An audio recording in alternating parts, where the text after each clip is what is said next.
Bir utançmış gibi boynunu eğme yüreğim. Biz sevdanın hakkını verdik, değerini bilmeyenler utansın. Kim bilir belki de hep güzel baktığımız için insanların gerçek yüzünü göremiyoruz. Hikayenin sonunda hepimiz toprak sahibi oluyoruz. Herkesin bir kimsesi vardır, bir de kimsesizliği. Dünya dediğin kaç günlük? Kaç günlük ki sev gitsin, gül bitsin. Söylesene şair, güveni nereye koymuşlar? Eski yerinde yok artık. Gecenin sessizliğine sözüm yok da, hasretin karanlığına kırgınım. Dünyanın en ağır yüküdür, aklı sende olmayanı yüreğinde taşımak. Herkes kendi yüreğinde yaşar mevsimi. Ne senin kışın başkasını üşütür, ne de başkasının yazı seni ısıtır. Herkes kendi yaşadığı hayatı bilir. Herkes seni anlıyorum der. Ama anladıkları dışarıdan gördükleri kadardır. Yüreğin yükü ağır olur, herkes taşıyamaz. Konu ne olursa olsun, verdiğin üzüntü ve aldığın ah, bir cam parçasından daha keskindir. Dönüp dolaşıp üzerine basarsın. Seni bekleyişimin adı yok, sadece yüreğimde. Lal olmuş duamsın. Ne pişmanlık ne de isyan, derinden bir keşkedir insan. Vazgeçme, çünkü vazgeçenler kaybedenlerdir. Sadelik en nihai mükemmelliktir. Gönül kimi sevmişse aşk onda muhteşemdir. Bazen bir kelebeğin ömrü kadardır hayat. Ne kırmaya gelir ne de kırılmaya. İncitme, incittiğin yerden incinersin. Yanında olduğum zaman değerimi bilmezsen, değerimi bildiğin gün beni yanında bulamazsın. Sevmek koyudur bizde, dem tutmayan kalpler uzak dursun. Bazen çok sevmek de yetmiyor. Mutluluğu herkesle paylaşabilirsin ama acıyı paylaştığın insanlar özeldir. Sevdiğine değmiyorsa hayatından çıkarmana değer. İnsanoğlu bir zamanlar değerli gördüğü değerleri değersizleştirmede ustadır. Güz mü geldi rengin soluk, ne tez yaprak döktün be ömrüm. Hayalini kurmadığın her şey imkansız olarak kalır. Eskiden sadece kışlar soğuktu. İnsan kendine her kaldığında yerine ulaşamayacak cümleler kurar. Hikmete temas etmeyen söz kalbe isabet eder mi hiç? Ey sol yanıma düşen ince sızım, öyle tepkisiz kalma, yaktığın yürektir, çıra değil. Her tuğladan duvar olmaz, sırtınızı yaslayınca anlarsınız. Bensiz oluyorsa sensiz de olurmuş aslında, neyse. İnsan insanın yurdudur derler. Bence en çok da imtihanı. Sen adına kırgınlık de, ben adına yorgunluk. Yalan değil, sahte değil, gözler yalan söylemez ki. Hayal değil, umut değil, gözler yalan söylemez ki. İnsan sevmeye başlayınca yaşamaya da başlar. Bana yüreğinle gel, ayağıyla gelenler çabuk gidiyor. Kazanmak için etrafındakileri harcayanın elde edeceği şey galibiyet değil, yalnızlıktır. Gözünün daldığı yer, gönlünün kaldığı yerdir. Derman gelmeyecek yerde derdini tezgaha koyma. Umudu saklayın, kötüler uzanmasın. Yaz kızım, müebbet yemiş duygularımın tüm katillerini affet. Yürüyen ayaklarımızdı, yorulan hep yüreklerimiz oldu. Gece uyuyamayan insanların gündüze sığmayan acıları vardır. İnsan bir gözlerine dolanı, bir de yüreğinde kör düğüm olanı anlatamaz sadece. Susar, susar, susar. Nefret etmeye bile değmeyecek karaktersiz insanlar var.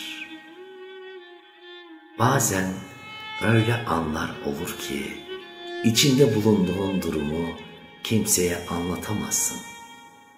Anlatsan da kimse anlamaz zaten. Kişilik sahibi insanların dostu az, seyircisi ve düşmanı çok olur. Dua kapı çalmaktır, gerisine karışmak haddi aşmaktır. Bazı insanlar bize armağandır, bazıları ise ders. Şiir sessizliğin en güzel çığlığıdır. Güzel yüreklere ses olmak gerek bazen. Sessiz ve masum. Kırgınım yalan sözlere, kırgınım sahte yüzlere. Gittim, şimdi bir mevsim değil, bir hayat girdi aramıza.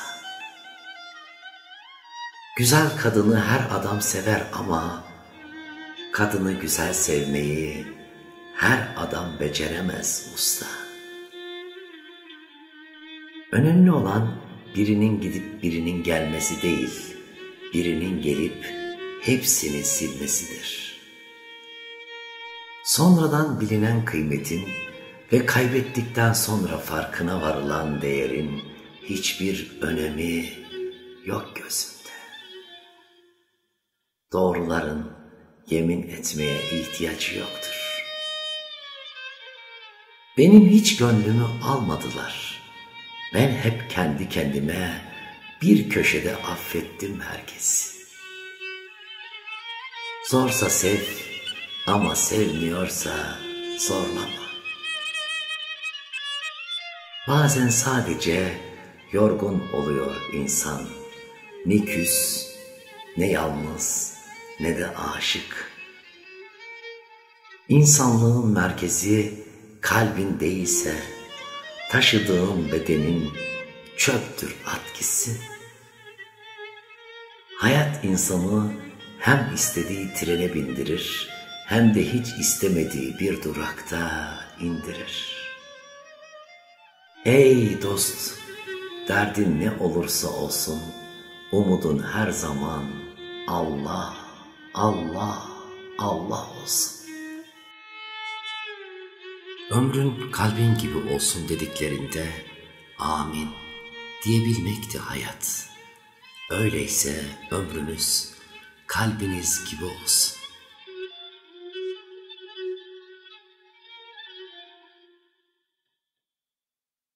Düşün ki bu dünyada istediğin her şeyi elde edeceksin, sonra da bırakıp gideceksin. Giderken yanında ne götüreceksin? Sevgini, yaptığın iyilikleri, aldığın duaları. Karşılık beklemeden sevgiyle yaptığın her şeyi. Öyleyse sevgi biriktir, sevgi.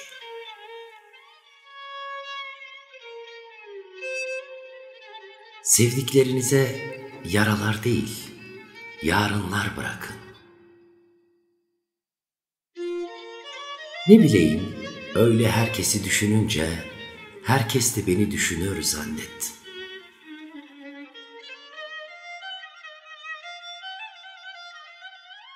Bir mucize olsun, güzel şeyler olsun artık. Bazen yalnız olmak iyidir. Kimse seni kıramıyor. Yalanlarla yürürseniz istediğiniz yere gidersiniz. Ama asla geri dönemezsiniz. Kirpikleri bile şiir kokan kadınlar var azizim. O kadar narin, o kadar zarif.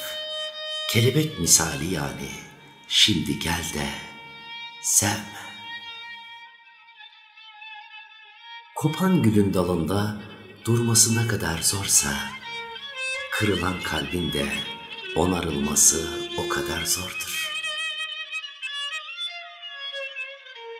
İnsan gider, fotoğrafları kalır. Yattığı köşede gülümsemeleri kalır. Duvarda sesinin tınısı kalır.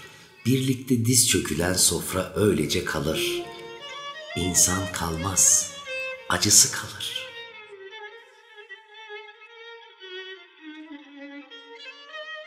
Gidebildiğin kadar git bir şiire, kaçabildiğin kadar kaç bir şiirden.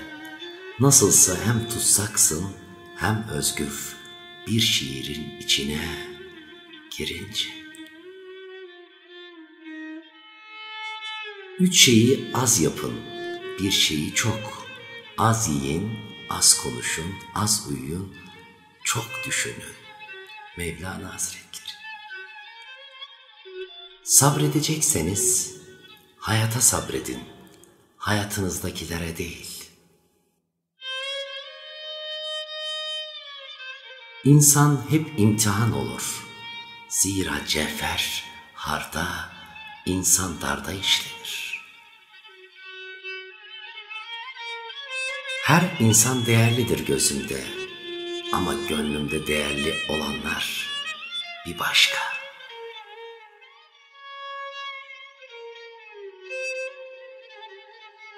Sevgi mesela, kiminde heba olur, kiminde vefa. Sevdiklerinize yüreğinizde ne varsa hissettirin. Belki ne yarın olur, ne de yarın o olur. Çünkü hayat geç kalmayı hiç affetmez.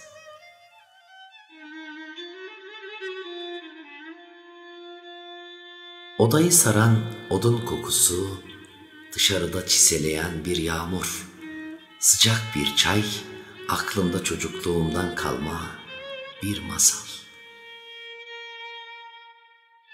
Rüzgar, yağmur ve karanlık. Küçükken neyden korktuysak, şimdi huzur veriyor.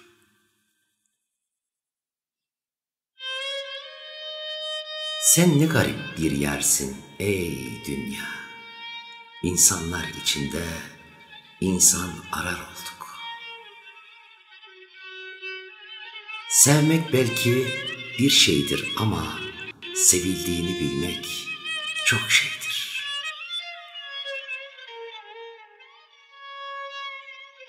Sözcükler tek başına insanı kırmaz. İnsanı yaralayan, sözcüklerin arkasına saklanan ikiyüzlülüktür. Öyle çok yanar ki canın, dünyadaki bütün suçları işlediğini sanırsın. Oysa sadece sevmişsindir. Ve aşk bir saç teli kadar inceydi. Üstünde yürüyebilmek için cambaz olmak değil, yürekli olmak gerekiyordu.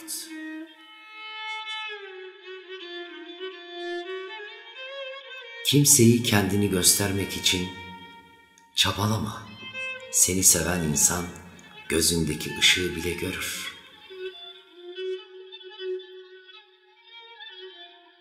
Gençliğimin yabancısı oldum. Bir ihtiyar besliyorum bedenimde.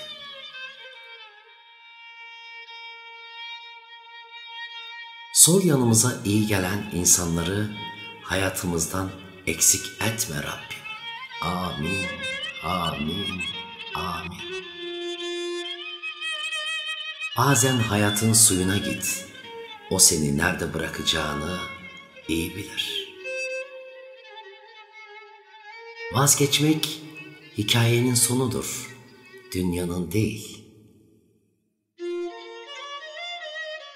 Şu kadarcık hayat tecrübemle derim ki, olmamış insanları koparmayın dalından. Özü hamdır, sözü gamdır, gözü kemdir.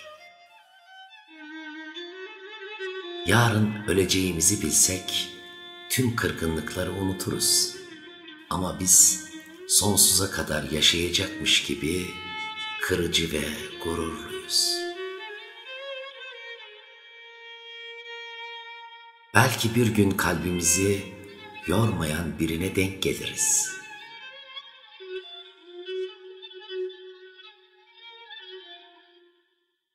Şöyle bir cümle okudum, çok beğendim.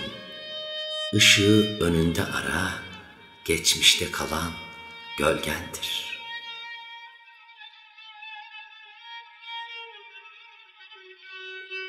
İyi ki uyku var da şu yalan dünyaya ara verebiliyoruz. Her insanın seni seviyorum kelimesiyle süslediği bir dünyası olmalı.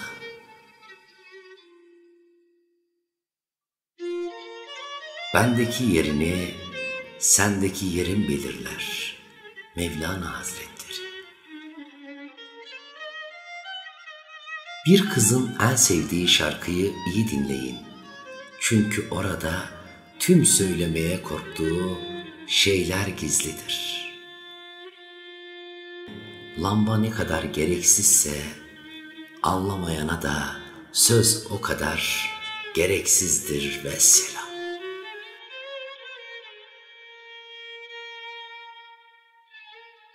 Kimse suçlu değil aslında. Değer yargılarımız farklı. Sizin kırıp geçtiğiniz yüreklere biz kalp diyoruz, gönül diyoruz, sevgi diyoruz, can diyoruz, can. Hem mert hem dilsizdir bazı yürekler. Kızar söylemez, üzülür belli etmez. Ama bir kere kırıldı mı tamir etmeye özür de, ömür de yetmez. Kıymet bilmeyen insanlarla sınanıyoruz. Sabırda yoruldu artık, kırgınlığımız ondan. Varlar sanmıştık, ne biçim yokmuşlar. Bazen sığınmak istersin bir yüreğe. Anlık mı, ömürlük mü, ne istediğini bilemezsin. Geçmişte yaşananlar, gelecekte olacaklar önemsizdir. O an için. Sığınmak istersin sadece. Belki yağmur dinene kadar, belki de sonsuza kadar. Bu aralar bulutlusun, ışığın nerede? Ruhun kapıdan çıkmış, eşiğin nerede? 3 gün yağmur yağdı diye bu telaş niye? Ayı küstürmüşsün, güneşin nerede? Dünyanın en kötü şeyi, göz kapakları kapalıyken bile gözlerinin dolması tarif edilemez. Sevdiğin insanlara karşı zor olmamak için o kadar kolaylaşıyorsun ki, artık sana değer vermeye gerek duymuyorlar. Hayatınızda sınırlarınız olsun. Ömrünüzü sustuklarınızı duyan biriyle geçirin. Konuştuklarınızı duymayan biriyle değil. Ben artık insanları anlamaya çalışmaktan vazgeçtim. Ve dedim ki anlamak kolaysa eğer insanlar beni anlasın. Dünya ne kötü bir yer oldu. Sevgiden çalıyorlar, merhametten çalıyorlar, zamandan çalıyorlar, en kötüsü de gönülden çalıyorlar.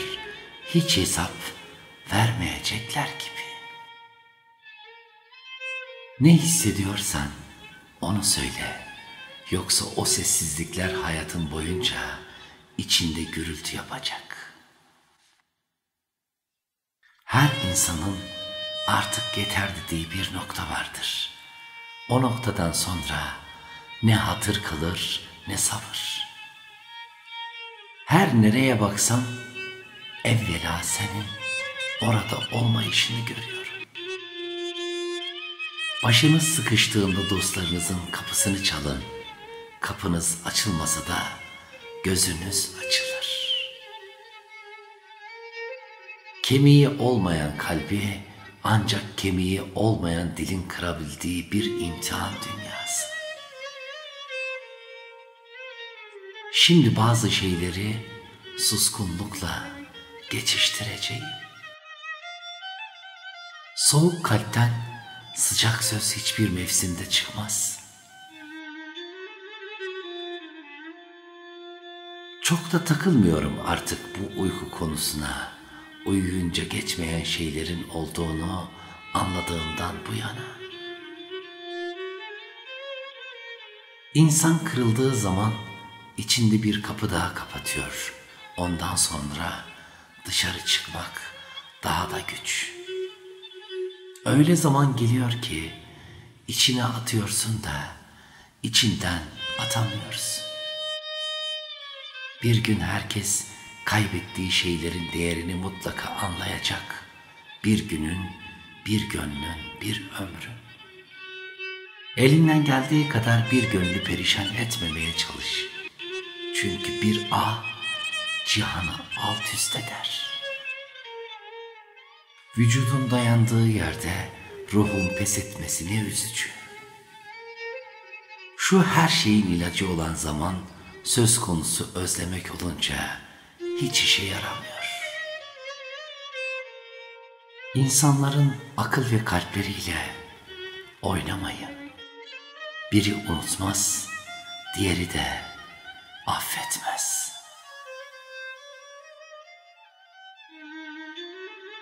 Bende kimsenin yeri kolay kolay sallanmaz.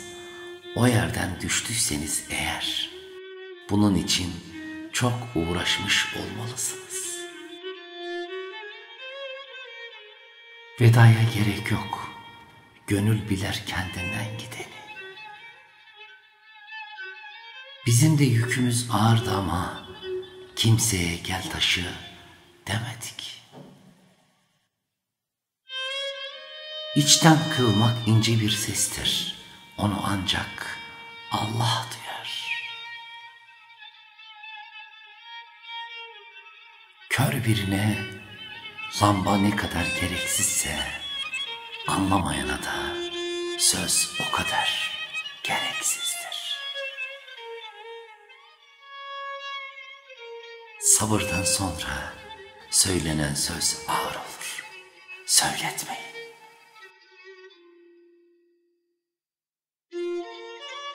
Kahveden bir yudum almamışsın. Korktun mu beni 40 yıl sevmekten? Sözcükler tek başına insanı kırmaz. İnsanı yaralayan sözcüklerin arkasına saklanan ikiyüzlülüktür.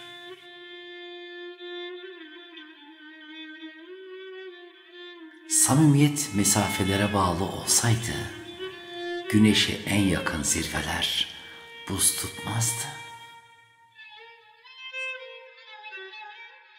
Bazı insanlar sevmeyi öğretir, bazıları sevmekten vazgeçmeyi.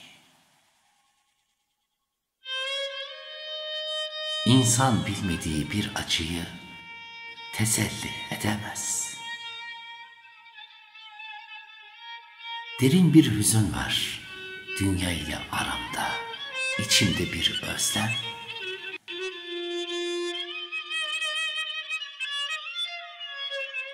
Neyse ki yarın var, umutların en sevdiği gün.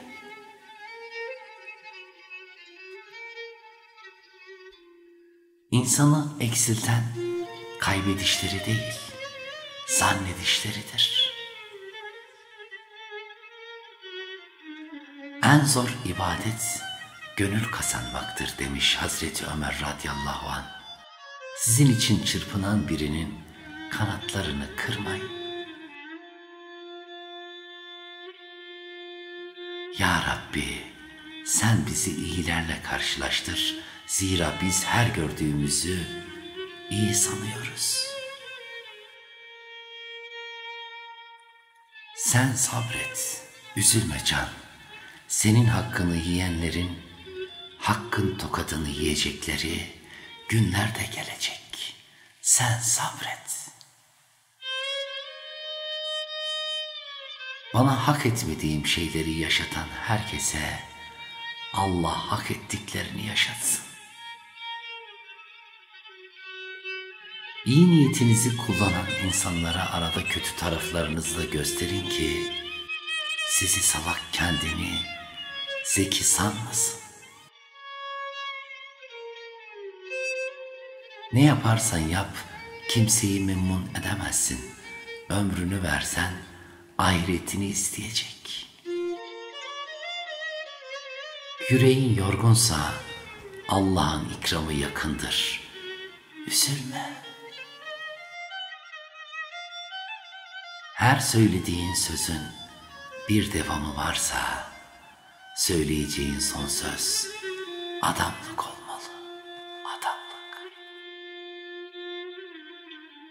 Kendi isteklerim yüzünden herhangi birinizin isteklerini görmezden gelip canını yaktıysam, hayatınızda boşa yer alıp size zaman kaybettirdiysem, hayallerimi sizin hayallerinizin önüne koyup sizi değersiz hissettirdiysem, yanınızda olmamı istediğiniz zamanlarda yanınızda olamadıysam, sizi sevdiğimi söylememi beklerken söylemediysem ve hayatımdaki öneminizi hissettiremediysem, size herkes gibi davrandıysam ve sizin için önemli olan birçok şeyi atlayıp size zarar verdiysem, bir daha yapmayacağıma söz veremem.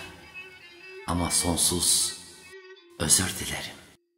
En çok da kendimden özür dilerim. Saydığım birçok şeyi bana yaşatan insanları hayatıma kattığım ve hayatımdan çıkarmamakta ısrar ettiğim, sürekli şans verip kendimi kendime değersiz hissettirdiğim için söz veriyorum. Yine yapacağım. Yüreğinin hangi köşesine ağır geldin? Kalbine mi, canına mı? Yaşamak dedikleri bu işte. Ne yaparsan yap. Önünde kader, arkanda keder. İkisinin toplamı bir hayat eder. Yüzünü görmeyen körlerle sözünü duymayan sağırların arasında kaldıysan garipsin. Öyle sessizce öldüm ki defalarca, hiçbir zaman anlaşılmadı yokluğum. Olmayan ne varsa ona takılıp kalıyoruz. Onların da kıymetini bilmiyoruz yok olana kadar.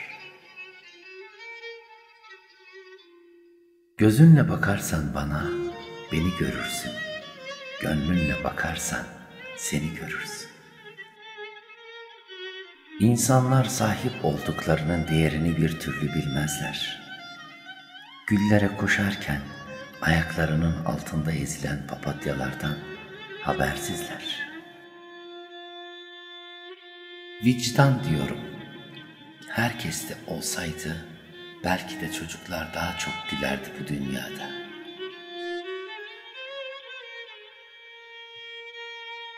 Sevilen de sanıyor ki seven hiç vazgeçmeyecek. Bazen insanın yüreğini acıtan şeylerden biri de ziyan edilmiş emekleridir. Çok pahalı ödedim inanmanın bedelini. İnsan sevdiğini özleyince gözlerinin içi üşüyormuş. Keşke geri alınan saatler değil, yıllar olsa.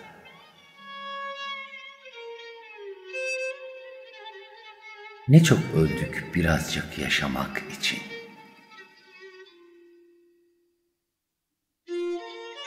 Yarından bir şeyler beklemekle geçiyor ömrümüz. Hep yarınları bekledi bu insanlar. Geldiğini hiçbir zaman fark etmediler.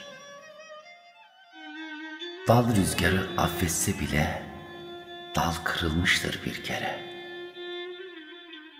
Sen uzattığın elini tutmayan ele mi dargınsın? Tutmayacak bir ele uzattığın için kendine mi kızgınsın? Bir süre sonra kırılmamak için kırmaya başlarsın. Bunun adı hissizlik. İncinecek hal kalmadı bende. Sana bir tavsiye. Vedalar soğuk olur, sıkı giyin. İkiye bölünmüş bir bütün gibi yaşadım. Bir yanım öbür yanıma düşman, sağımda kızgın kumlar gezdirdim. Solum üşüyor eski bir anıdan. Bende hakkın kaldıysa eğer, sevildiğin günlere say. Tek başına hayatı öğrenen insanı kimse yokluğuyla korkutamaz. Artık yazdıklarımda arama kendini. Çünkü ben suskunluğuma gömdüm seni. Ne kadar kırgın olsam da sana bir şey diyemiyorum. Suskunluğum ne kadar sürer bilinmez. Ne kadar dilersen o kadar susulur. Fakat kırgınlık bilinmez. Zamanı çabuk dolar, herkes unutulur. Öyle sessizce öldüm ki defalarca, hiçbir zaman anlaşılmadı yokluğum. Olmayan ne varsa ona takılıp kalıyoruz. Onların da kıymetini bilmiyoruz, yok olana kadar. Gözünle bakarsan bana, beni görürsün. Gönlünle bakarsan seni görürsün. İnsanlar sahip olduklarının değerini bir türlü bilmezler. Güllere koşarken ayaklarının altında ezilen papatyalardan habersizler. Vicdan diyorum. Herkeste olsaydı belki de çocuklar daha çok gülerdi bu dünyada. Sevilen de sanıyor ki seven hiç vazgeçmeyecek. Bazen insanın yüreğini acıtan şeylerden biri de ziyan edilmiş emekleridir. Çok pahalı ödedim inanmanın bedelini. İnsan sevdiğini özleyince gözlerinin içi üşüyormuş. Keşke geri alınan saatler değil, yıllar olsa. Ne çok öldük birazcık yaşamak için. Yarından bir şeyler beklemekle geçiyor ömrümüz.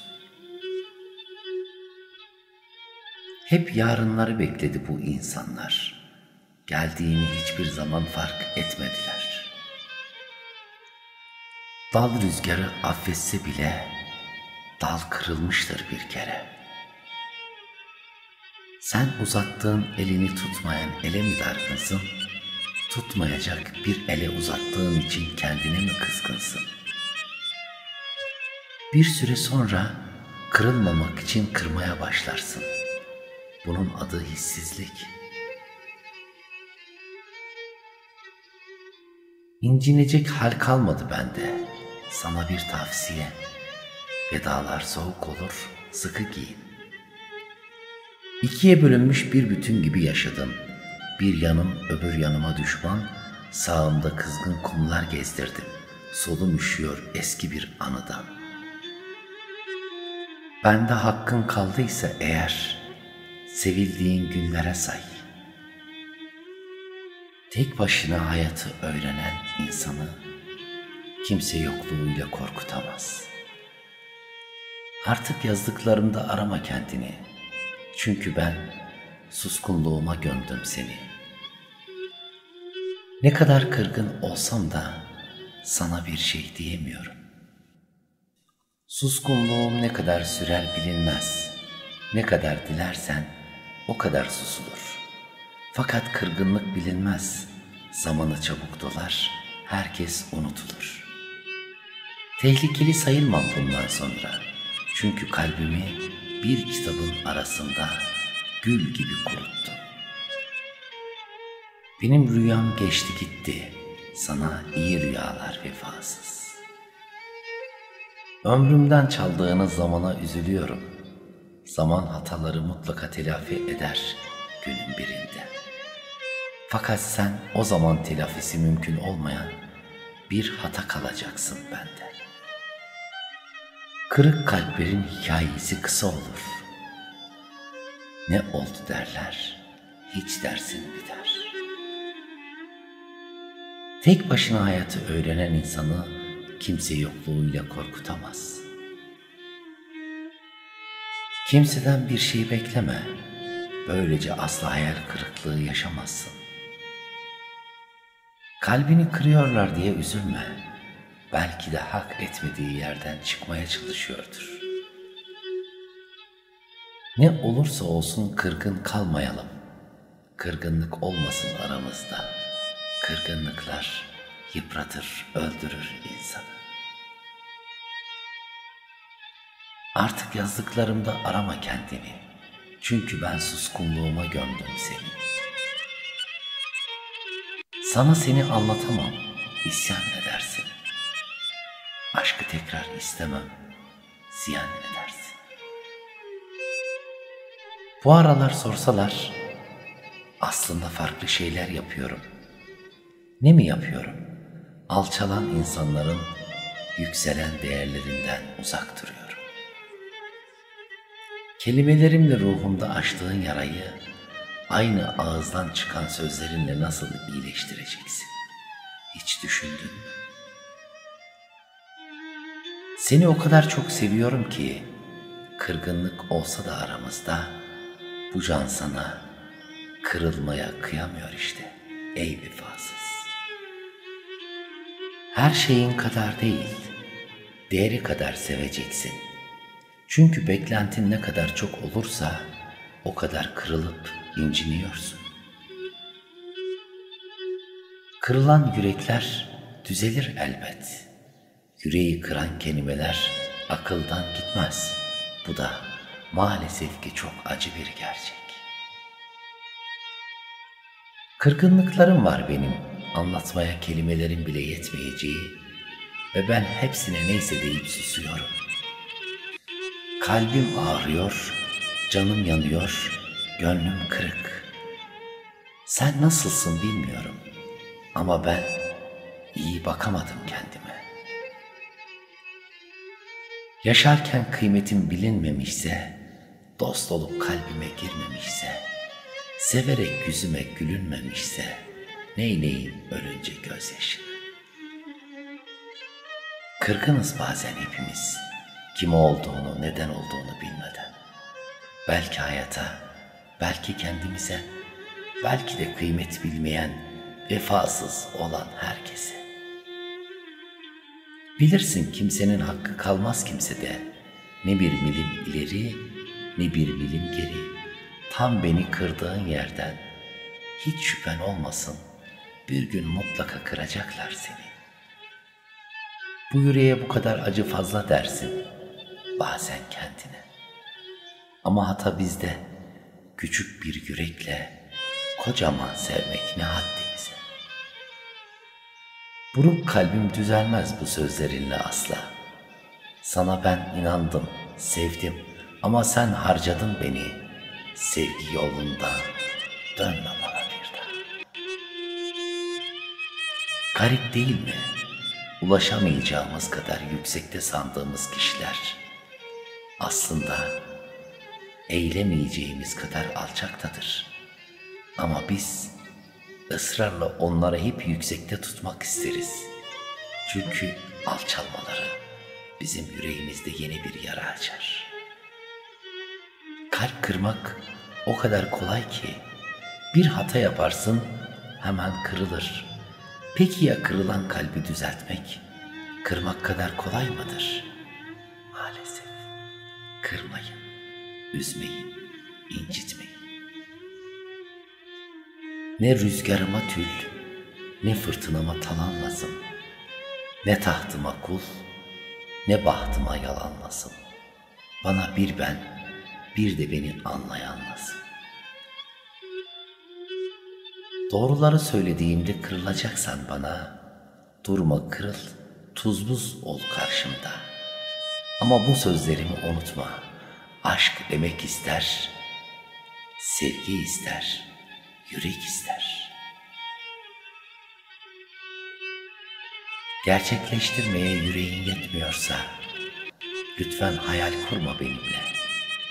Karşındaki bir kişilik ve kırdığın şey bardak değil, cam değil, koca yürekli bir yürek. Gittim, şimdi bir mevsim değil, bir hayat girdi aramıza.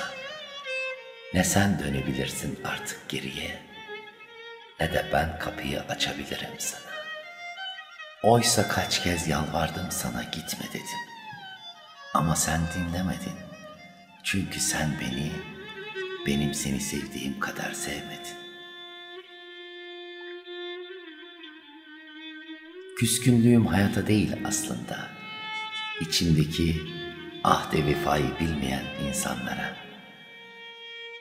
Bıkkınlığım ise onların yüzüne bakmak zorunda kalmam aslında. Keşke hayat bu kadar zor olmasa. Ben kusursuz doğmadım, acemi ve sakardım. İyi bir insan olmaya, vicdanımı temiz tutmaya çabalarken kırıldım. Hayat çok ince, çok kırılgan. Suskunluğumun süresi bilinmez. Ne kadar istersen o kadar susarım. Lakin kırgınlıklarım bakidir. Lütfen sana kırılmama müsaade etme. Adeta bir silgi gibi tükeniyorum bu hayatta. Başkalarının yaptıkları yanlışları silmeye çalışıyorum. Uğraşıyorum. Başaramıyorum. Çünkü ben kurşun kalem silgisiydim. Onlar mürekkeple yazmışlardı acıları. Bunu en son azaldığımda anladım. Seni seviyorum diye başlayan ama diye devam eden cümlelerden bıktım. Seviyorsan seviyorsundur, aması olmaz bu işin. Üstelik bir cümlenin sonunda ama varsa bir önceki yargının hiçbir hükmü yoktur aslında. Onun için sen bana cümle kurarken sakın ola sakın amayı koyma iki satır arasına. Aslında vefasız olan hayat değil, insanlar. İnsanların hayatlarına sorgusuz sualsiz girip sonra da darmadağın edip hiçbir şey söylemeden çekip gidenler var bu hayatta. Aslında sormak lazım. Böyle misin sen de gerçekten? Gitmek mi istiyorsun? O zaman git güle güle. Bazen sözlerin kısa olur. Gözlerin kırgın. Gözlerin var ya o gözlerin. Kırgınlığı yansıtan en güzel yeri. Seni seviyorum diye başlayan, fakat diye devam eden cümleler beni yordu. Seven sever, fakat ama yine olmaz. Ben hevesle başladım, fakat sen kırgınlıklarla bitirdin. Her gülüşün ardında yatan binlerce kırgınlık vardı oysa. Kırgınım tüm yalan içeren sözlere, tüm gülen sahte yüzlere, sahte gülüşlere. Eğer gerçekten sevmiyorsanız, yalandan gülümsemeyin kimseye. Birlikte güldük, birlikte ağladık. Bunları nasıl bu kadar çabuk unuttun, ey vefasız sevgili? Ağlayınca git ve aynaya bak. Haline değil, bana bıraktıklarına bak. Gönlüm, kimler kırdı seni? Artık susma vakti geldi. Biliyorum çok kırgınsın, çok üzgünsün bu aralar. Üzüyorlar seni de, gönlüm benim gibi. Sorun şu ki insanlar artık bir kalbe sahip olduklarını unuttular. İçimize de atamıyoruz artık. Orası da maalesef doldu. Hayatta dair sözün bittiği yerdeyim yine bugün. Ne yaşamak için bir umut var içimde, ne de gözlerimde hayata bakmak için bir güç kaldı. Şimdi sadece dertlerimle baş başayım. Herkesten uzak, bana benden en yakın olan yerdeyim. Yani acılarımla birlikteyim. Hepimizin kısa bir masalı var aslında bu yalan hayatta. Ve bir masal daha böylelikle bitti. Ve yine hayat oyuncularını seçti başrolde. Sen ve ben. Konu ise ayrılık, yalnızlık, kimsesizlik. Bazen o kadar dertleşmeye ihtiyacım oluyor ki, soruyorum aynada kendi kendime. Anlattıktan sonra gözyaşlarımı diziyorum aynada yansıyan o masumiyetime. Dertler çürütse de içimi, seviyorum sevmek denen o lanet şeyi. Derman dilenmiyorum hayattan.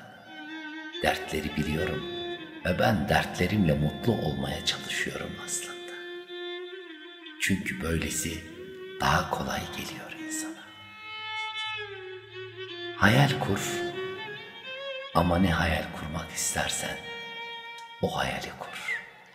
Hayaldir insanı ayakta tutan, umuttur insanı yarına taşıyan. Olmak istediğin yerde ol. Çünkü senin bir tane daha hayatın olmayacak. Sadece bir şansın var. Onun için kurduğun hayali yaşamak için doğru kişi üzerinde doğru hayal kur. Yalnızlığımın sebebi tercihlerimdi aslında. Herhangi biriyle değil, beklediğimle hiç değil. Aslında yüreğimdeki tek istediğim beni anlayan, beni olduğum gibi kabul eden bir insandı yalnızca. İnsanlar ne kadar zeki olursa olsun, sevdiği kişinin bir sözüne kanacak kadar aptaldır aslında. Çünkü beynin hükmedemediği tek organdır kalp. Kalp inanır sevdiğinin ağzından çıkan her kelimeye, her söze. İnsanların hissettiklerini söylememesinden daha kötüsü, hissetmediklerini söylemesi sanırım. Bizi de böyle kandırdılar maalesef. Çizdiklerimi boş ver. Sen çizip çizip sildiklerimi bir görsen, inan bu kadar yordular mı dersin? Bakmayın öyle. Ben de bazen kendime ağlıyorum, kendi içime. Kendi gönlüme, kendi sevdama, yani kısacası ben bana ağlıyorum aslında. Gülüşlerinde gizle hep beni, olur mu? Gülümsediğinde hissederim belki. Yasaklar cazip gelir ya, ondan mıdır bu özlem sana? Geceleri hayallerim, gündüzleri özlemimsin.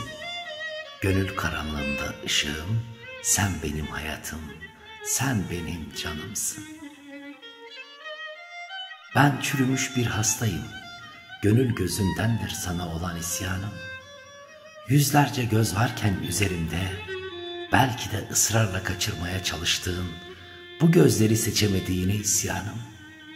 Belki sana, belki de kendime, ben çürümüş bir hastayım dedim ya, serime düşen bu dinmez sevda. Ölü toprağında açan çiçek gibiyim. Ne koparmaya yeltendiler, ne de sevmeyi bildiler. Yar başına bağlar alı yeşili, düşer zülüfleri, telleri bir hoş. Boynu boğum boğum ipek poşulu, gerdan'da durur halları bir hoş.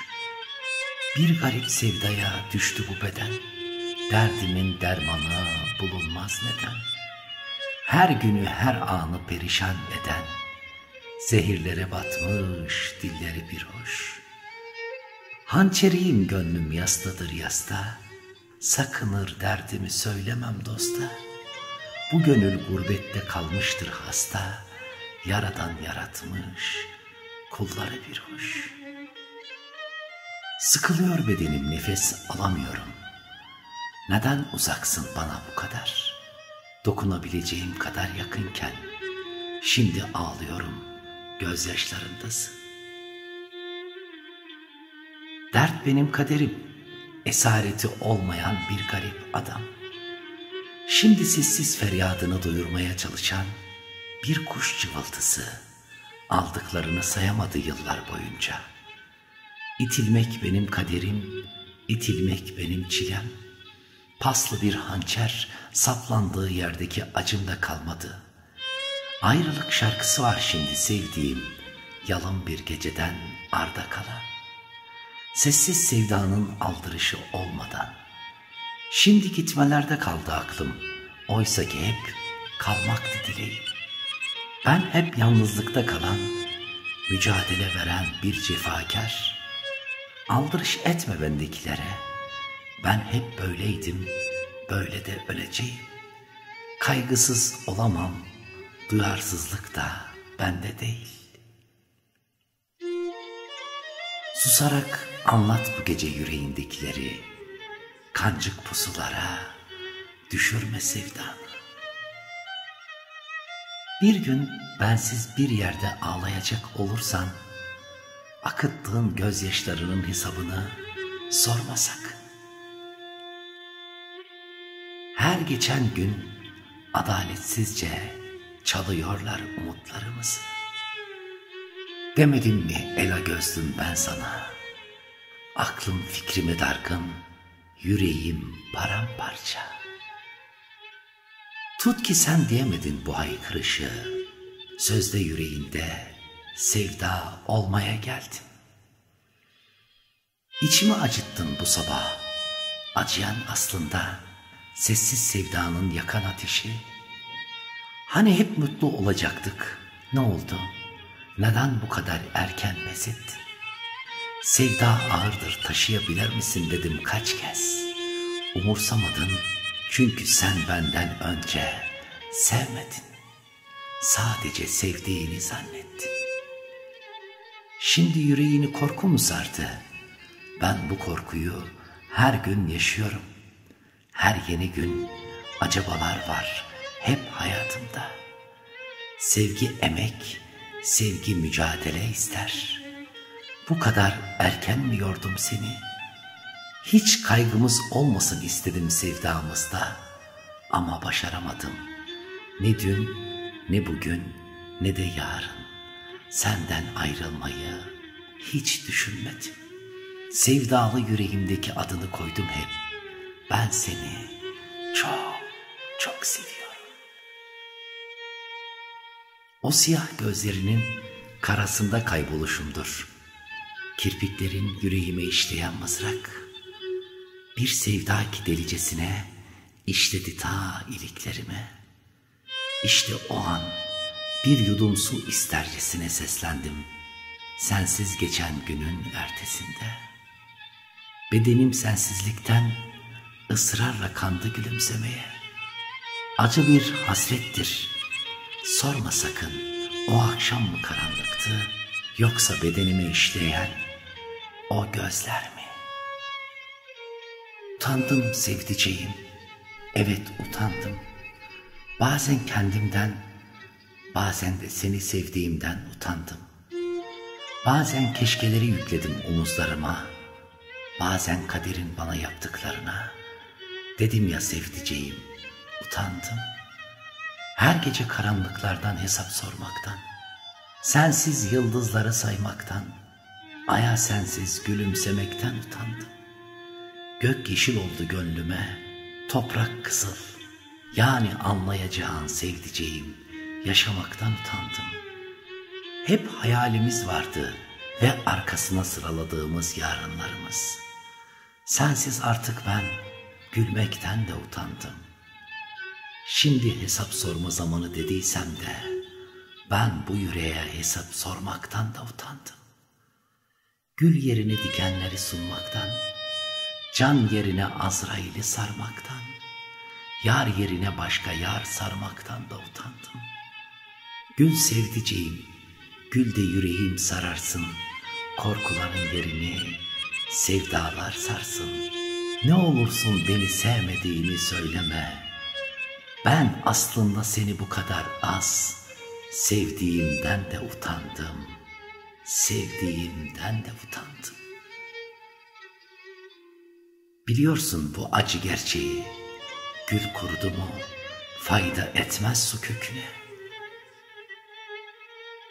Ömer'im bağrıma saldım hançeri, dilerim gönüllerde bulurum yeri. Dostlara gurbetten verem haberi, tanıyanlar bilir Ömer hançeri. Şenkaya ilçemdir Erzurum ilim, hasuta misali tatlıdır dilim. Ben ki sılamdan ayrı değilim, tanıyanlar bilir Ömer hançeri.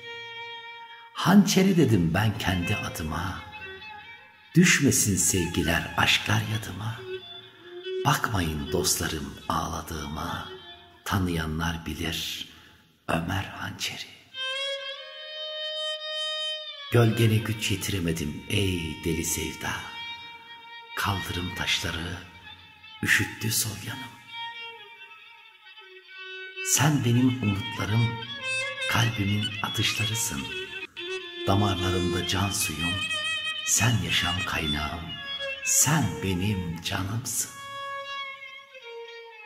Hani hep dediğim söz var ya, gece karanlığında ay ışığı gibi doğmak yüreğe hiç de zor değil. Tüm karşı çıkanlara rağmen yürümek gerek umutlara. Çünkü umut aşkın kardeşidir. Hayalini kurduğum ey vefasız, hayalinle yaşamayı öğrendim artık. Sorma sakın o akşam mı karanlıktı, yoksa bedenime işleyen o gözler mi? Ey yüreği yaralı can, sesim ol desem olur musun? Yüreğine al beni desem alır mısın? Sevda zordur, zor olanı seçer misin? Alır mısın korkmadan yüreğinin en derinliklerine? Saklar mısın kimseler görmesin diye? Sevdalı olmak, tutunmak, tutuklu kalmak, ağlayan gözlerdeki yaş, seven yüreğindeki sevda, hayatındaki ömrün olmak isterim. Beni hayatındaki ömrün olmaya layık görür müsün? Demem şu ki sevdiğim, ılık bir düşünce var aklımda. Marifet sendeymiş meğer. Eğer bir gün son buluyor ise sevda, ha kasırgada kalmışım, ha dumanda. Bugün efkarda ve çok dardayım. Ruhum sıkıntılı, bedenim zorda. Alır mı bir sayfa aklımdakileri, soğuk bedenin nemli kırışıklıkları?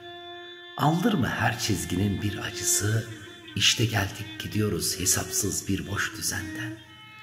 Sorgulama zamanı geldi, geldi dediysem geçtiğine isyanım. Ya anlamadık ya da hep zorda kaldık. Dedim ya, hep zorda kaldık. Bir çift seven göz görürsen köprü altında, sevdiğinin ihanetinden bu halde sakın acıma. Gözündeki yüzünü sorarsan, bakarken gördüklerinin acısındandır yargılama. Ah çekip geçme önünden, neden bu halde diye söyle. Senin yaptıklarının acısı var yüreğinde. Saçının akı sevda akıdır.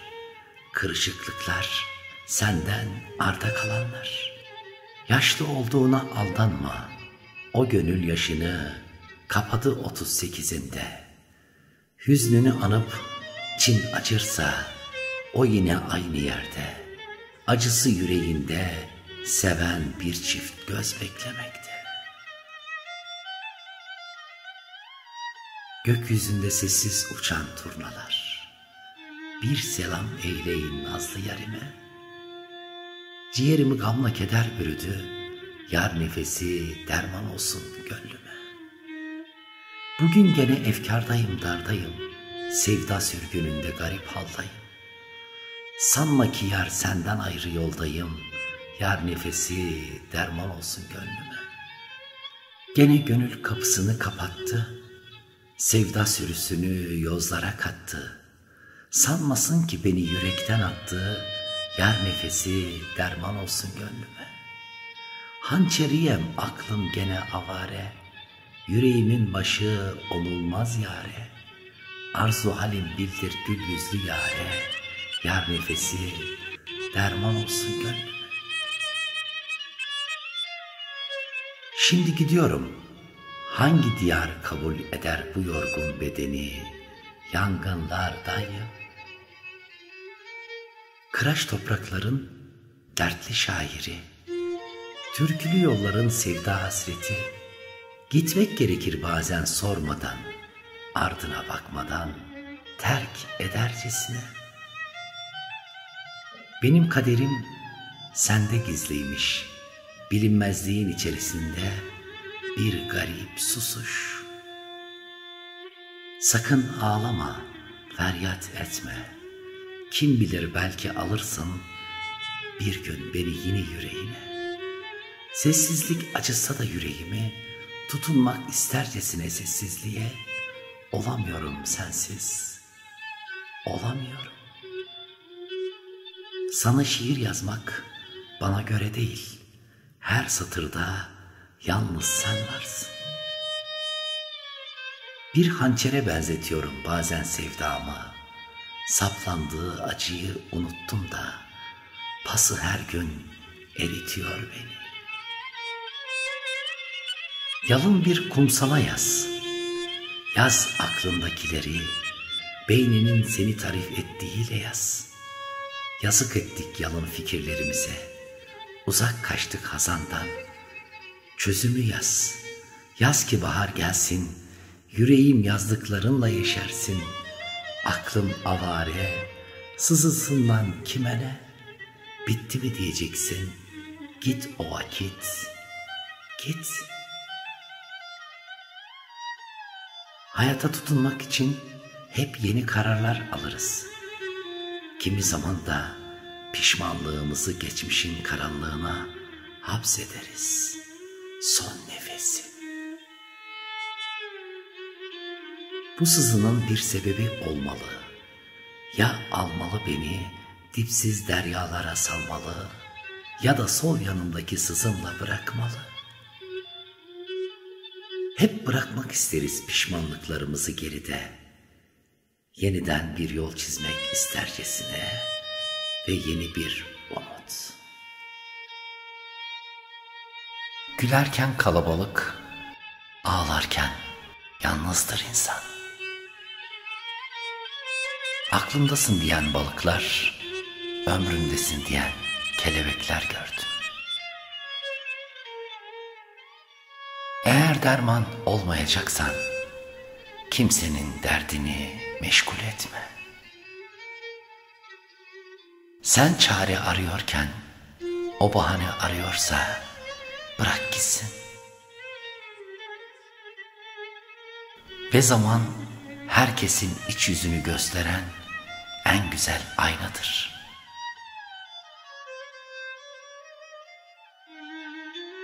Herkese bir pencere lazım, önünde oturup her şeyi unutabileceği.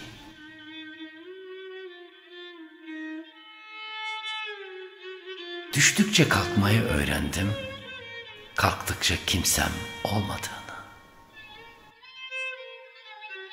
Dönen dünya olsun dedik, biz sabit kaldık.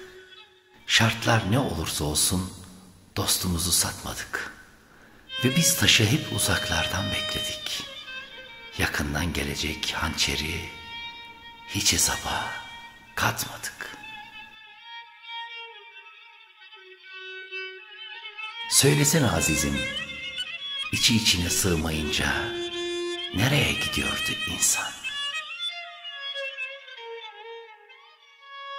Hiçbir şeye inanasım gelmiyor. Mesela insanlara. Hangimizin terazisi dengede? Bir içinde biriktirdiklerine bak, bir de döktüklerine. Oysa çok şey vardır, yüreğe yara olup dile dökülmeyen. Geçip giden şeyler var, bir de hiç geçmeyenler. Her şeyin bir anlamı var, seni sen yaptılar. Yarınlar hep güzel olacak denir. Oysa bugünler dünlerin yarınları değil midir?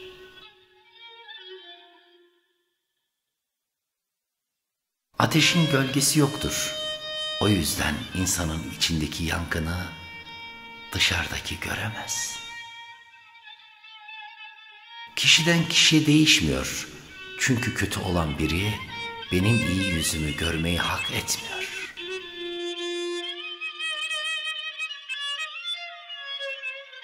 Gitmeyi hala bilmiyorum ama bir adım geri çekilmeyi öğrendim artık. Sahip çıkmadığınız her değere bir gün bir başkası sahip çıktığında anlayacaksınız neyi kaybettiğinizi. Sırası var, acelesi yok. İmkansız olduğunu bile bile seversin. Dokunamayacağını bile bile tutulursun. Ve göremeyeceğini bile bile yanarsın. İşte bu yüzden imkansızdır aşk. Bazı acılar faydalıdır. Önce üzer, sonra her şeyi daha iyi anlamanı sağlar. Bir şeyin mi var dediler, sadece uykum diyebildim. Her şeyin farkında olmak bayağı ağır bir yük. Sanki tüm hayatım boyunca yanlış melodiyle dans etmiş gibi. Ayna benim en iyi arkadaşımdır. Çünkü ben ağlarken o gülmez. Dünyanın en hüzünlü cümlesi olsun ya, alışkınım ben. Kimisi mışıl mışıl uyurken, kimisi usul usul ölür. Gecenin kanunu da budur işte. Şüphesiz ki hayaller kırılmak için vardı. Hayat bana neyi öğretti biliyor musunuz? Gülmeyen bir baht için ağlamamayı.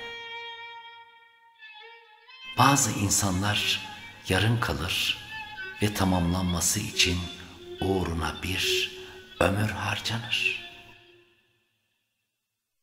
İnsan çok sevdiği halde neden her defasında terk edilir ve beklenenler neden hep vazgeçildikten sonra gelir?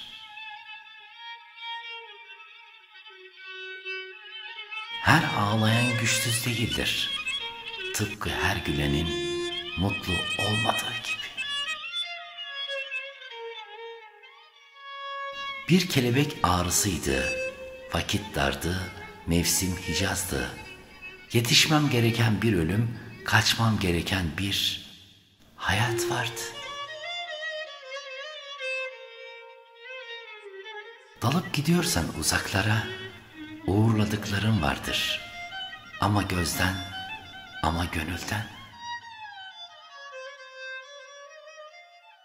İnsanlar için gözlerimi feda etsem, zaten kördü derler. Sen, ben sevdiğim için güzelmişsin. Vazgeçince fark ettim aslında. O kadar sıradan bir insanmışsın ki. Kıymetini bilmediğin her şey, bir gün özlediğin her şey olur.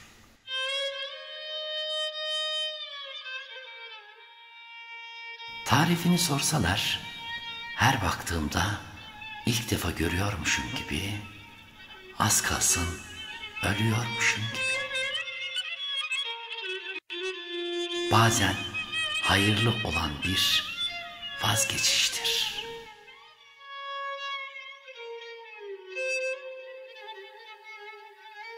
Kendinden yorulur mu insan? Yaşadıklarından, beklentilerinden, hayal kırıklıklarından. Hiç kimse başka birinin sırtındaki yükün ağırlığını bilemez. Hayat o kadar acımasızdır ki bazen doğru olanı yapmak için en çok istediklerimizden vazgeçmemiz gerekir, hayallerimizden bile. Güçlü bir hafıza ağır bir cezadır ve işin kötüsü iyi anları nadiren, kötü anları sıklıkla hatırlatır. Okyanusla gökyüzü gibiydik biz seninle, ikimiz de maviydik, birlikte gibiydik, aslında hiç birleşmemiştik. Gitme ruhum, sen yokken hicran düşer bu şehre, gitme sevgim, sen yokken tutsak düşerim bir isyan gecesine, ölürüm sen yokken. Özür dilerim kalbim, küçücük bir mutluluğu çok gören bir kalpsize emanet ettim seni. Kimseyi sevmiyorum çünkü solumda hala sağsın. Bazen sadece yorgun oluyor insan. Ne küs, ne yalnızlık, ne de aşık. Günlerce konuşmaz, yazmaz, aramaz, sormaz. Sonra gelir bir merhaba der, yine o kazanır. Çaresiz kaldı mı insan, anılara sığınıyor işte. Yüreğimdeki bütün papatyalar soldu artık, gelmesen. Veda etmeden gidilmezdi çocuk. Hala bir umut var sandı.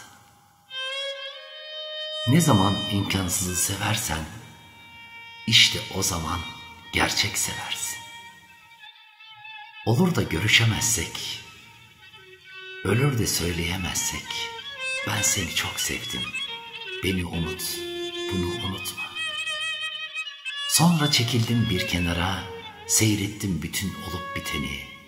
Baktım kimde, ben ne kadarım, kim bende ne kadar kalmış diye. Eskiden yeterdim kendime, artardım bile. Şimdi ne yapsam nafile, ve kim demiş can eskimez diye. bu can tedirgin tende, canda eskimiş bende. Kim çalmış azar azar gülüşlerinden, kim istersin öpsün kırık kalbinden, nasıl bir acı ki bu, öpünce geçmeyen. Seni saklayacağım inan yazdıklarımda, çizdiklerimde, şarkılarımda, sözlerimde. Sen kalacaksın, kimse bilmeyecek ve kimseler görmeyecek seni, yaşayacaksın gözlerimde. Sen benim içimdeki, benim bile ulaşamadığım yerlere dokundun. Nereye kaçarsan kaç, 3 şey seninle gelir. Gölgen, acın, geçmişin. Kaderin ise zaten seni orada beklemektedir. Sineye çekerim her acı gibi, gidene ağlamak benim kaderim. Benim kaderimde binlerce çile, yorgun bedenimi taşır meçhule. Sevgilim sen de git, git güle güle. Bir kez yolda karşılaşalım, onunla da avunacağım. Adımı sesince duymaktan vazgeçtim, sesini duysam susacağım. Tanıdıklar çoğaldı ama dostlar eksildi. Çabalar arttı ama mutluluklar azaldı. Varlığımızı artırdık ama değerlerimizi yitirdik. Ve nihayet hayata yıllar ekledik ama yıllara hayat katamadık. Ayrılığı seçtin mi her şeyi götüreceksin yanında. Geriye hiçbir şey kalmayacak. Söylenmemiş sözler kalmamalı bıraktığın yerde. Ki ben en çok onları duydum. Gittin mi adam akıllı gideceksin. Bir zamanlar uğruna dünyaları yakardım. Şimdi kibrit bile çakmam. Tek başına hayatı öğrenen insanı kimse yokluğuyla korkutamaz. Kaderin ne olduğunu anlatamam dedi Şems. Ama ne olmadığını anlatabilirim. Kader hayatımızın önceden çizilmiş olması demek değildir. Bu sebepten ne yapayım kaderimiz böyle deyip boyun bükmek cehalet göstergesidir. Kader yolun tamamını değil, sadece yol ayrımlarını verir. Güzergah bellidir ama dönemeç ve sapaklar yolcuya aittir. Öyleyse ne hayatının hakimisin ne de hayat karşısında acizsin. Kendinden geçeceksin unutmak için ama yine de unutamayacaksın. Gözlerini kapatıp uyumaya çalışacaksın ama uyuyamayacaksın ve sadece dalıp gideceksin. Kader harekete geçmeyen kişiye asla yardım etmez. Allah'ım, eğer bir gün ümidimi kaybedeceksem senin bana yazdığın kaderin hayallerimden daha iyi olduğunu hatırlat. Niye kaybettik biliyor musun? Durup dururken sevdiğimizi söylediğimiz için kaybettik. Her kavgadan sonra haklı da olsak özür dilediğimiz için kaybettik. Yolda yürürken o mesaj atar da geç cevap veririm diye telefonun sesini açtığımız için kaybettik. Kendi gururumuzu ayağımızın altına aldığımız için kaybettik. İnsan ne ederse kendine eder. Sorarsan suçlusu ya hayattır ya da kader. Hatıraları unutmak olanaksızsa, hatıralarda unutulmak kader olur. Kaderden kaçamazsın, kaçış da kaderdir.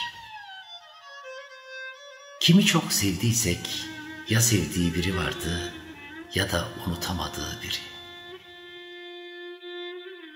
Yürek yüreğe değmişse eğer elin eli değmesine gerek yok. Ömrün olmak isterdim seninle başlayıp seninle biten. Senle olmanın en güzel yanı ne biliyor musun? Nereden bileceksin? Sen hiç benimle olmadın ki, ya aklın başka yerdeydi ya yüreğin. Kurşun gibisin ey aşk, kalsam göğsümden vuracaksın, gitsem sırtımdan vuracaksın. Bu son gidişim, bir daha dönmem. Bu son sevişim, bir daha sevmem. Bu son şanstı, bir daha ölemem. İlk önce hayalini kendin kabullen. Sen olmaz diyorsan kader ne yapsın? Bırak nefes alsın içinden gelen. Yaşatmadan gömüyorsan kısmet ne yapsın? Bir kere şüpheyle içine kurt düştü mü, ne gelecekte rahat bir uyku, ne de geçmişte sağlam bir anı kalır.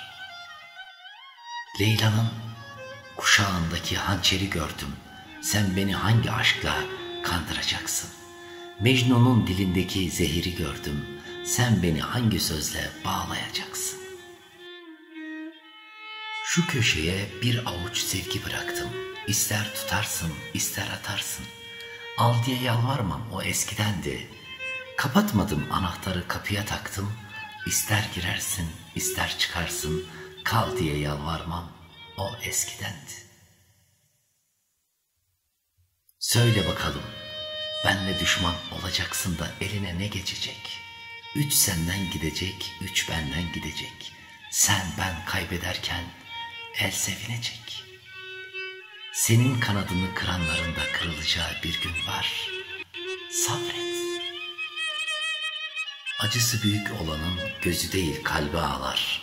Gözden akan silinir de kalpten akandan yıkılır insan.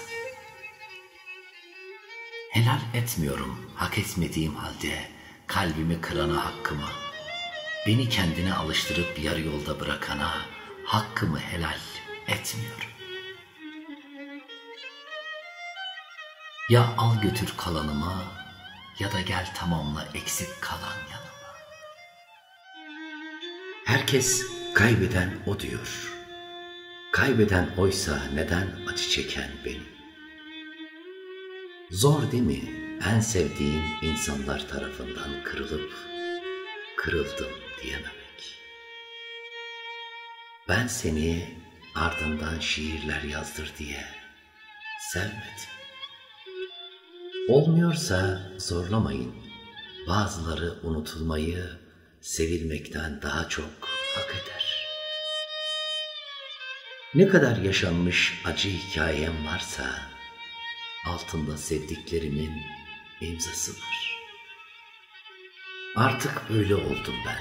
İnsanlara güvensiz, acılara hissiz, biraz kimsesiz, vefasızlıklara tepkisiz ve her şeye karşı isteksiz.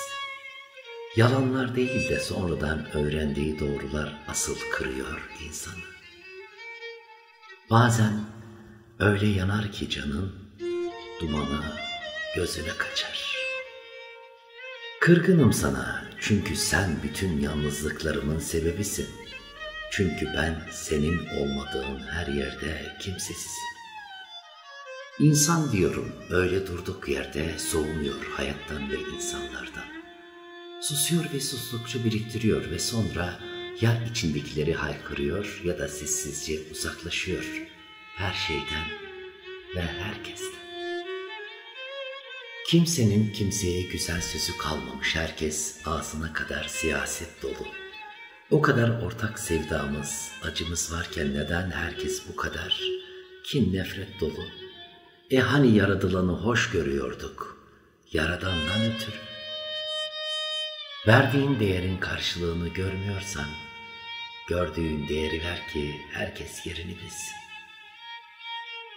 Gökyüzünü kaybetmiş bir kuş gibi üzgün yorgun ve de kırgınım hayata. Susmak bazen hatadır, bazen hayadır, bazen sükutta saklıdır en derin kırgınlıklar. Sevgi ve kırgınlık bir paranın iki yüzü gibidir. Birini çok sevdiğinizde herkesten çok ona kırılırsınız. Çünkü sevgi güç verdiği gibi sizi savunmasız da bırakır sevdiğiniz kişiye karşı. Kırıldım saçımdan, tırnağımdan değil. Mezarlıktan farkım yok doktor, içimde ölen ölene. Bedelini en ağır ödediğim yönüm dürüstlüğümdü. İyi niyetlerim mi boş verin gitsin, onlar hep ucuza satıldı. İmkansızla imkan dahilinde olanın arasındaki tek fark, insanın kararlılık derecesidir. Açıklama yapınca büyüsü bozulan sözler gibi, tanıdıkça gözünde küçülen insanlar da vardır. Şimdilerde hepimiz gelişini yaşıyoruz hayatı, kırgın yüreklerimiz, yorgun bedenlerimiz, kaybedilmiş heveslerimizle. Bahtımıza ne düşerse işte öylesi. Mükemmel bir hayatım yok belki ama gülmek isteyen bir yüzüm var. Ve her gün şükreden bir kalbim, elhamdülillah. Bazen daha çok çekiliyorsun yüreğinin en kuytu köşelerine, insanların ne kadar çirkinleşebildiklerini gördükçe. Bir cümle yeter sözden anlayana, destan yazsam fark etmez, laftan anlamayan. Saklı kent gibi hüzün dolu yüreğimiz, anlatsan da anlamazlar, susarsın. Hep iyiyim dersin, yüreğine gizlersin. Üzülme değmez sözünü duymaktan sıkıldım. Değmeyenlere zaten üzülmem. Üzüldüğüm şey, değmeyenlere yüreğimin değmiş olması. Herkes yerinin kıymetini bilseydi gitmeler olmazdı. Biz herkese iyi niyetli olduk ama onlar fesatlığına yenik düştüler. Acılarımı kalbime kilitledim. Mahşer günü hepsini azat edeceğim. Her zaman hayattaki duruşunuza dikkat edin. Çok fazla havaya girmeden yaşayın. Kocaman balonları basit bir iğnenin söndürdüğünü asla aklınızdan çıkarmayın. Sen piyonsan ben şahım. Ben seni kaybedersem 2 puanım gider. Sen beni kaybedersen oyun biter. Nedense en büyük kötülüğü hiç beklemediğimiz insanlar yapar. Büyüklenme insan, bazen küçücük bir amel insanı sultan eder, bazen küçücük bir ah insanı yerle bir eder. Bozuk para insanın cebini deler, bozuk insan da kalbini. Bu yüzden ikisini de harcayın gitsin. Yaşamaktan başka ne vardı ki elimizde? Onu da mutluluk peşinde koşarken yerlere düşürdük. Sevdiklerinizi sakın kandırmayın. Akibet nettir. Gün gelir güneşin önünde donarsınız. Hayatta yolunuzu çizerken kalemi başkasının tutmasına izin vermeyin. İnsan kendi kabuğuna çekilmişse içinde fırtınalar kopuyor demektir. Yaşamaktan başka ne vardı ki elimizde? Onu da mutluluk peşinde koşarken yerlere düşürdük. Zor oldu ama ben artık içim parçalana parçalana umursamamayı, boş vermeyi öğrendim. Hesap var. Bir insanın hayatını karartıp güneşli günler yaşayamazsınız. Unutmayın, hak var, hesap var. Allah var. Aslında kırmak istemiyorum kimseleri. Ama hayat bu. Bazen kırmak gerekiyor, gereksizleri. Bazen kader insanı öyle bir çizgiye getirir ki sadece şunu diyebilirsin: nereden nereye? Ben Ömer Hançeri, güzel niyetleri, güzel dileklerle birleştiren, bizi sizlerle buluşturan Rabbime şükürler olsun inşallah. En güzel olan insan sevgisi yüreğinizden hiç eksik olmasın. Ben hepinizi çok seviyorum. Sevgiler, saygılar, hürmetler gönderiyorum. Kırmadan, üzmeden, incitmeden güzel bir hayat geçirmenizi temenni ediyorum. İnşallah bunu başarabiliriz. Hani sürekli söylüyoruz, deklare ediyoruz, diyoruz ya, en güzel sevgidir insan sevgisi. Rabbim yüreğimizdeki o güzel, o masum, o içten sevgilere hiçbir zaman gölge düşürmesin inşallah. Kanalımıza abone olursanız çok mutlu olurum. Her şey gönlünüzce olsun. Saygılarımla.